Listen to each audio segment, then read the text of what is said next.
Jeff Berwick. We have Jeff Berwick on the line, folks. And Jeff is... Let me get your bio. I printed it out, Jeff. Hold on one second. Why don't I just tell you who I am? Make it easy on you. Okay, go for it. Tell our... I wanted to read... Here, I got it. Hold on. Let me just introduce you properly, Jeff. All right. Jeff is an anarchist, libertarian, freedom fighter against mankind's two biggest enemies, the state and the central banks. Jeff is the chief editor of the Dollar Vigilante, a newsletter focused on investments and I can't even say that word, man. This is ridiculous. Expatriation. There we go. Information to survive the coming collapse of the U.S. dollar-based financial system. Jeff is also a contributing editor at many of the world's largest libertarian financial and precious metals related websites, including LouRockwell.com, The Daily Reckoning, Whiskey, Gunpowder, Kitco, Gold Eagle, SafeHaven.com, Market Oracle, and is a speaker at many of the world's most important hard money investment and freedom conferences, including Libertopia and the San Francisco and New York Hard Assets Show, and the PDAC held in Toronto, the Silver Summit, and all the Cambridge House conferences in Vancouver, Calgary, Montreal, Toronto, and Saskatoon. Jeff, sorry to take away your thunder, but how you doing today? I'm doing good, thanks. Now, for our audience, could you just give a short little bio about yourself? Not what I just told you, obviously, kind of how you got involved in the media and what made you wake up to what's going on and start your own radio podcast, The Anarchist. What kind of made you want to start being involved in the media and expressing your opinions and talking to people? Yeah, well, it actually all started around the year 2000 with the collapse of the tech bubble, because I had started an internet company where I'm from in Canada called Stockhouse.com, which is still the top financial website in Canada. It's equivalent to TheStreet.com or CBS Market Watch of Canada.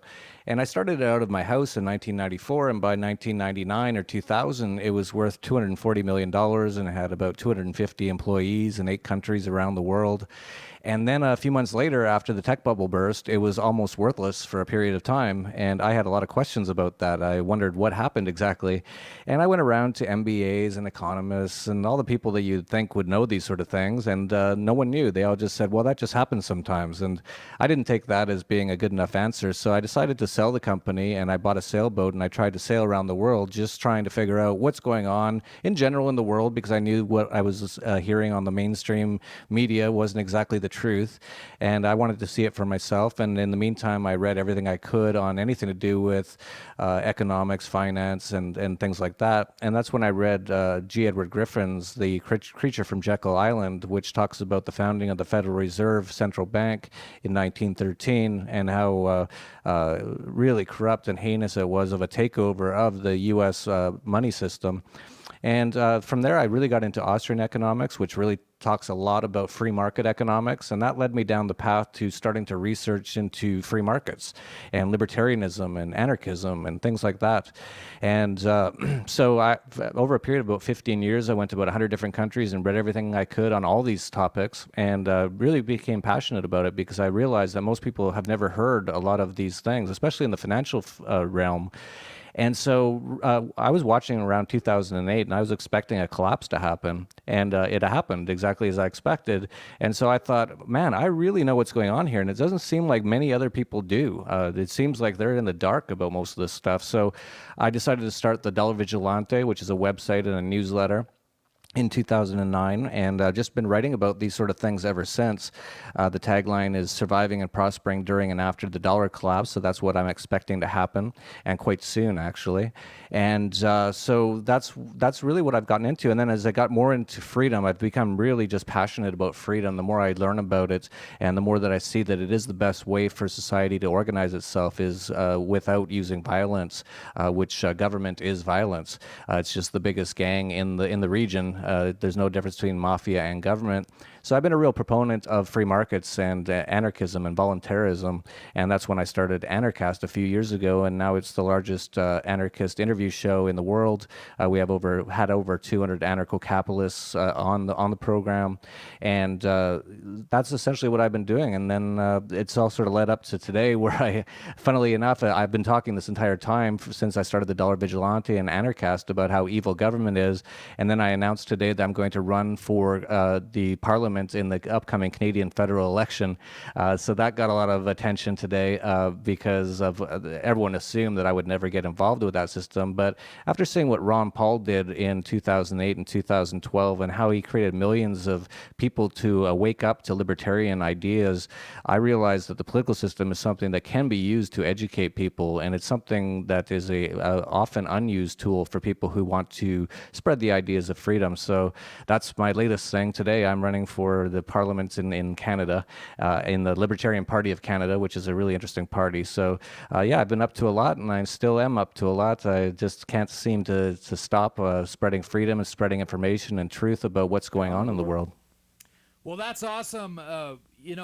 A lot of people say, "Oh, well, if you're an anarchist, well, that means that you can't run for office, and because you just don't believe in government." Well, the thing is, we have to live in this world, and we are governed at this point, and we have to sometimes go into the matrix to be able to change it. And like you said, you want to diminish government, and so the best way to do that is probably get involved politically and speak to people and get people on the same page so that we can actually make. Yeah, that's one of the things I've realized over the last few years as I became quite hardcore anarcho-capitalist or anarchist, the same thing in my opinion, is that I was pretty against having anything to do with the government because, of course, I consider it to be evil. It's an unnecessary evil, in my opinion. And what I realized is that that's how most other libertarians and anarchists think as well. And because they never get involved in the political system, a lot of them won't vote or anything. That hasn't really constrained the government at all by us not participating in it.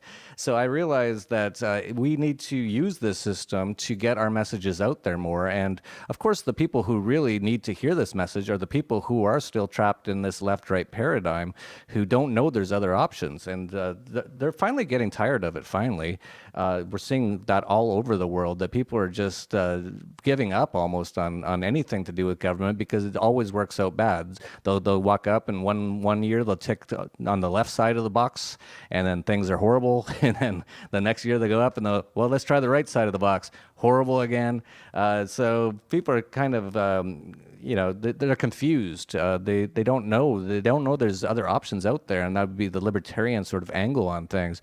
And in order to speak to those kind of people, you have to go into their seedy system of violence and trying to use the government to make other people do things and all these horrible things that government does. You have to sort of get involved into that system for them to even acknowledge or listen to you. And Ron Paul proved that it works. Jeff, how do we convince the general public that the government has a monopoly on violence and they really don't care about our safety? Because that's what they preach to us all day, is we're doing all this violence for your own safety. Yeah, everything. It's all 1984. Everything, every word has the opposite meaning. And yeah, we're here to beat you up for your own safety. Yeah, there's a guy who's in his house and he had a long day and he wanted to smoke a little marijuana and relax because he's really stressed out after working 15 hours a day because he can barely keep up with inflation caused by the central banks and pays extortion fees, taxation to the government. And he wants to have a little smoke of marijuana and relax and watch a football game or something. And the government says, well, we're here to protect you with flash bang grenades and SWAT teams and come in your house and shoot your dog to make sure you don't do that. It's absolutely insane. And actually the war on drugs is one of the things that really needs to end. This has been heinous.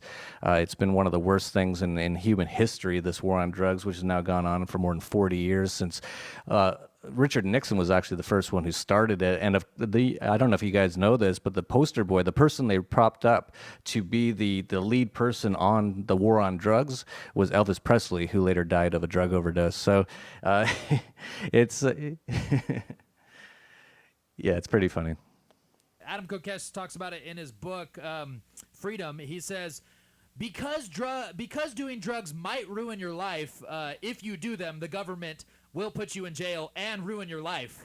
So it's just it doesn't do anything, and it's been shown that since we've taken over Afghanistan, I mean, the opium production is skyrocketing, and all the opium comes from Afghanistan, and we control that region for the most part. I mean, and so if you look at it that way, it's like they're running the scam. They keep it illegal here, but then actually produce it over there and guard it with with U.S. troops, and then they have the cartels bring it in, boom, and they make a bunch of money. So they make it, there's money in keeping things illegal. It's common sense.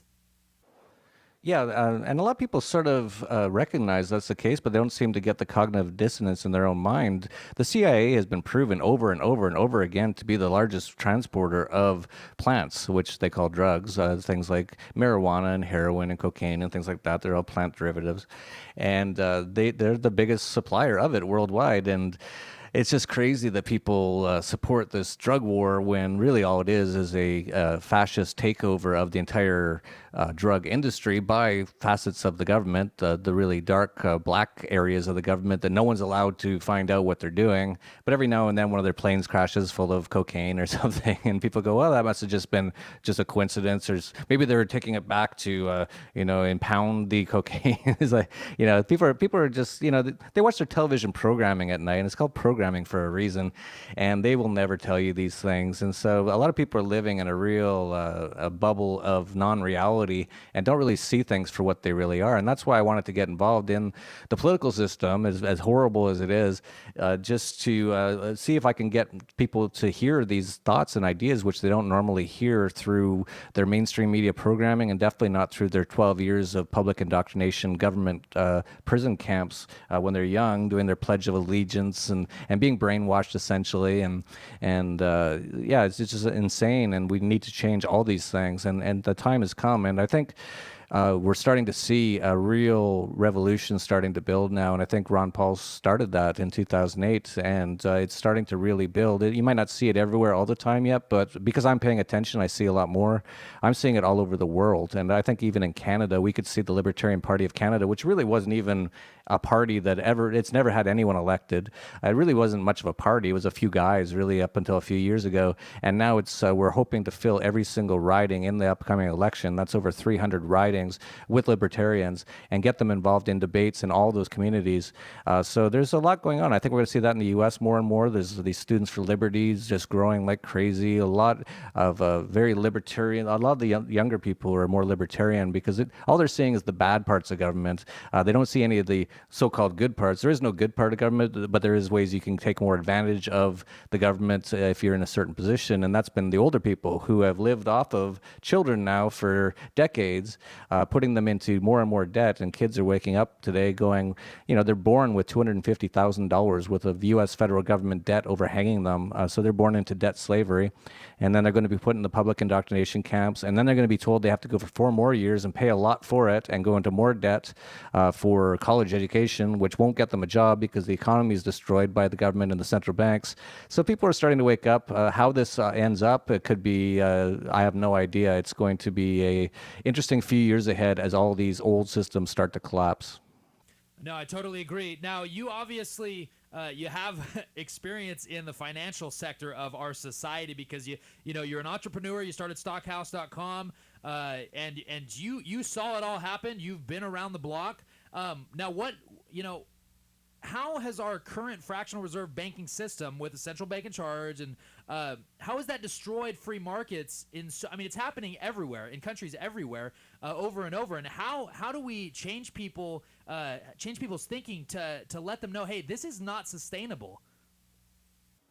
Yeah, we're also seeing a large End the Fed movement that started up quite a bit in the U.S. It's actually still really big in places like Germany. End the Federal Reserve is like a weekly big group of people get together and protest against the Federal Reserve.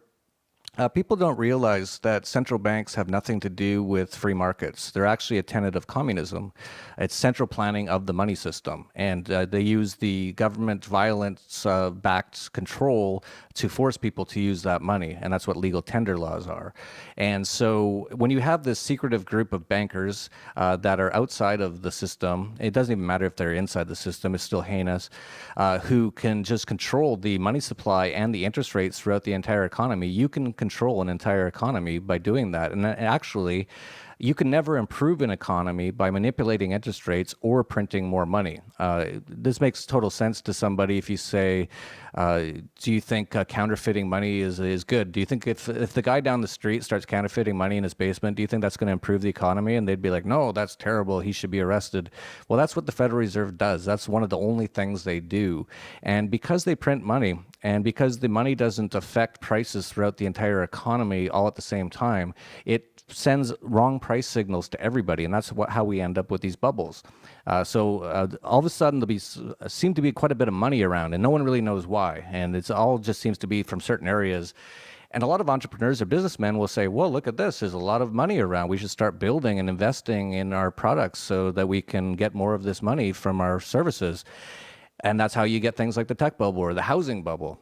You just look at what happened in Las Vegas or Florida. A lot of business people just said, well, there seems to be a lot of interest in housing. There must be a huge demand for housing. There wasn't. It was all created by a massive increase in the money supply. It also, with the interest rates down at 0%, and then they started doing all these crazy mortgage-backed securities, which made it almost super easy to get a mortgage for $1 million if you don't even have a job. All these things created all this economic malinvestment because there wasn't a great need for houses. There was definitely not a massive need for houses, but because they were printing money and manipulating the interest rates, people thought that there was. So they build all these houses and people start bidding up the houses because they think, oh, this is a great investment, it's going up. And then once they stop printing money or once interest rates start to go up again, all that gets washed away. And that actually ends up being capital that was destroyed because a lot of capital goes into building all those houses. So in the end, central banks can never help an economy. It's not possible to help an economy by having a monopoly over the money and printing or not printing money and manipulating interest rates. It's impossible to help an economy overall. You can help certain segments of the economy, and that's what we're seeing. The financial markets and the stock market are doing well because they're helping those areas because of what they're doing. But that doesn't mean the economy is doing better. It's actually doing worse, as we're seeing with so many economic problems. There's 1 in 4 children in the U.S. on food stamps right now. 1 in 6 adults are on food stamps.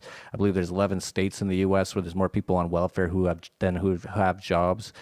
So food stamps are over 50 million. I mentioned that one already. But unemployment, they skew all these numbers as well. It's actually, if you computed it just the way they computed it 20 years ago, it's over 20%. But they've just learned how to manipulate all these numbers. So people think the economy is doing okay, but it's not. And it's actually going to get much worse very soon, in my opinion. Yeah, and the mainstream media goes along with the lie. And so, Jeff, do you think if we can educate the enforcers of the system that they're also being played as pawns in the game, like say your local police officer, because they're probably on average not really bad people, but they just don't understand the economics of the system and the masters at the central bank that they're actually serving at the top of the pyramid. So do you think if we can educate these people economically, then maybe it can change their mind? It's going to be very hard to change the mind of anyone who gets their paycheck from the system itself. People are very self-preserving, and I think that's fine, but the problem is government is evil, and then they get involved in this evil system, and then they try to preserve their place in that. I don't think that the answers are going to come from changing the minds of the people who are in charge right now. I think that I'd estimate that the real people who are really in charge, and that's not Barack Obama, and that's not most of the presidents or prime ministers around the world, they just read off teleprompters. Barack Obama is essentially a puppet who reads a teleprompter. He doesn't even know what he's talking about. He doesn't even care. He just collects his paycheck and enjoys all the power he has. But the people who really control things, they already know what's going on. They know that they're manipulating the system to enrich themselves and to impoverish the rest. And so we're never going to convince them to stop doing it. But what we're going to see is a lot of people starting to wake up and start to turn away from a lot of these systems, including central banking. If we can ever shut down central banking, the Federal Reserve, that would be a huge help to the economy. It'd be massive. Of course, there'd be a huge collapse beforehand, but that's going to happen one way or another. So it's sort of like taking your medicine now or taking it later, and it's going to be worse later. So we need to wake people up to that. That's one of the platforms of the Libertarian Party of Canada, is to get rid of the Bank of Canada. And there's actually a lawsuit going through right now in Canada to try to get rid of it. So people are waking up.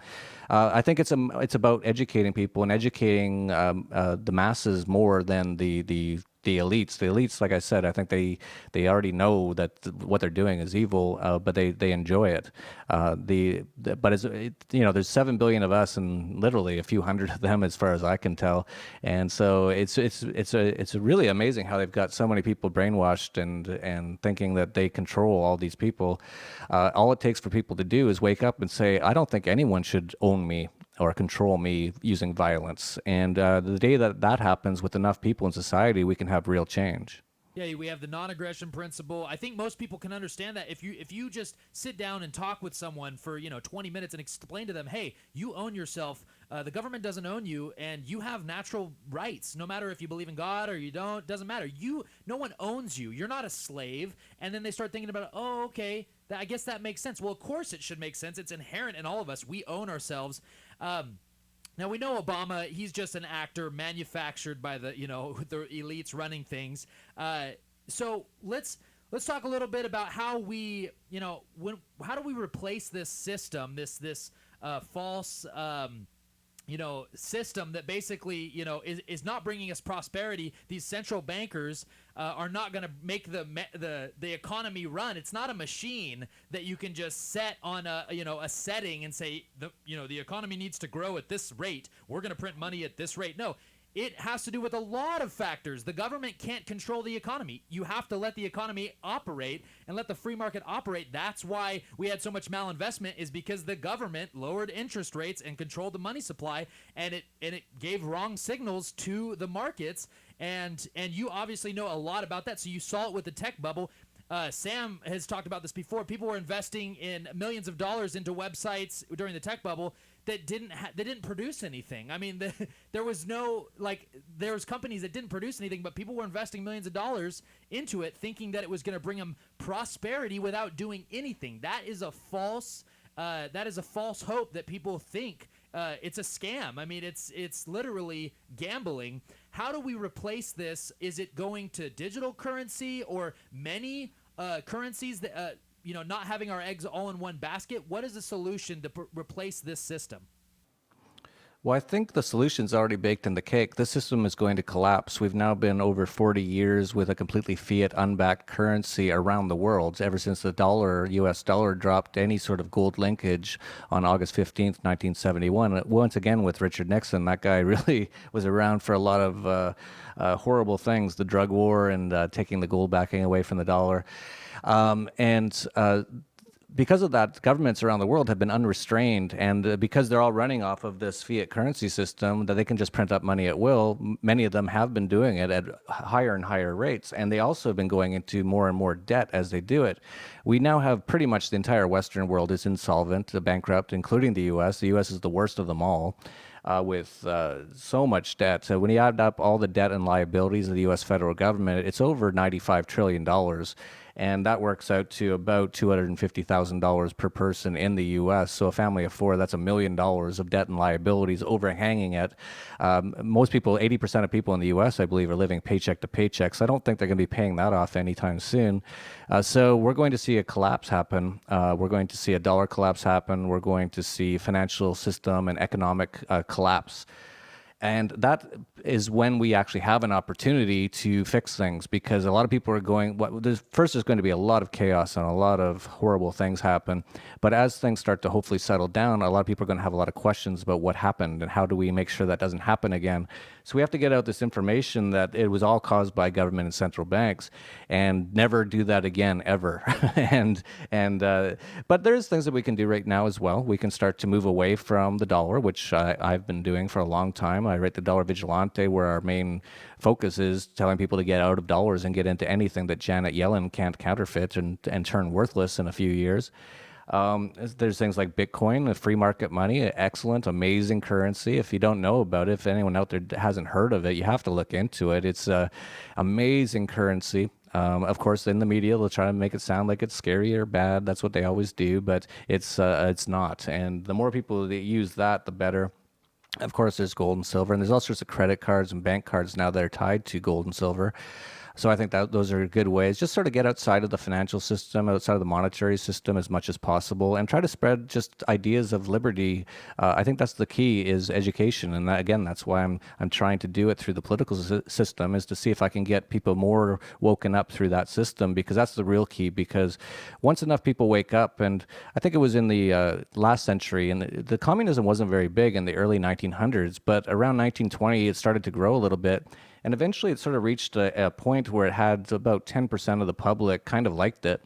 And it took off from there. And now everywhere in the world is quite communist or socialist at the very least. And socialism is just communism light, including the U.S. And so we could just see that happen in this century, a century of libertarianism, of liberty, of people who understand that the best way forward is to have less government and hopefully no government, and definitely not any central banks. It was Ron Paul who said it's not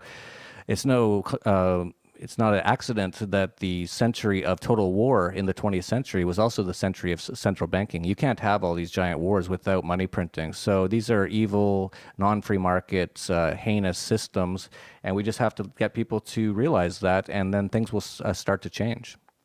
Absolutely. I completely agree. And what we need to do is we need to start explaining to people that most of us are on the same page. It's the elites that have their own agenda. These politicians that are bought off, that have been politicians for 30 years, we know they are taking money from special interests, and that's who they're loyal to. They're not loyal to their constituents. I mean, we have this Trans-Pacific Partnership potentially going through that's completely secret, and my congressman, I've actually called his people in his office have no idea that it's even secret. I've asked them. I said, "You know that it's secret?" And they say, "Why would it be secret?" I mean, I go, "Because have you read the reports? I mean, it's ridiculous." And but of course, my congressman still supports it. So it just shows us, that they're completely out of touch. These elites and the people really trying to control us. The media's run by 6 corporations. We know that. So we need to, as a population, start just doing it ourselves, like you do Anarchast, and you're doing a great job at that. I mean, you're waking up people and explaining to them, hey, we don't have to listen to Fox News and MSNBC. That doesn't have to be your opinions. You don't have to say, oh, well, I have to vote for Mitt Romney or President Obama. You can think differently. And that's really where we're going to make the most change, is just talking to people and keep spreading the word and getting active. A lot of people, they think that Dancing with the Stars is more interesting than fighting tyranny, but we don't here. And that's what we have to light a fire under the population if we want things to change, and we can make it happen. Absolutely. I agree 100% with what you just said. And I actually have to run. I don't know if you guys know, I only had half an hour here. I'm doing radio show after radio show tonight with my announcement of running for the government of Canada. No problem. Sorry, there was some technical difficulties in the beginning, Jeff. We'll get you on again soon. Jeff Berwick of Anarchast.com. We thank you for joining us, and we'll hope to have you on again soon, Jeff. Yeah, my pleasure. Thank you, guys. All right, you take care. Congratulations on your candidacy. Thank you.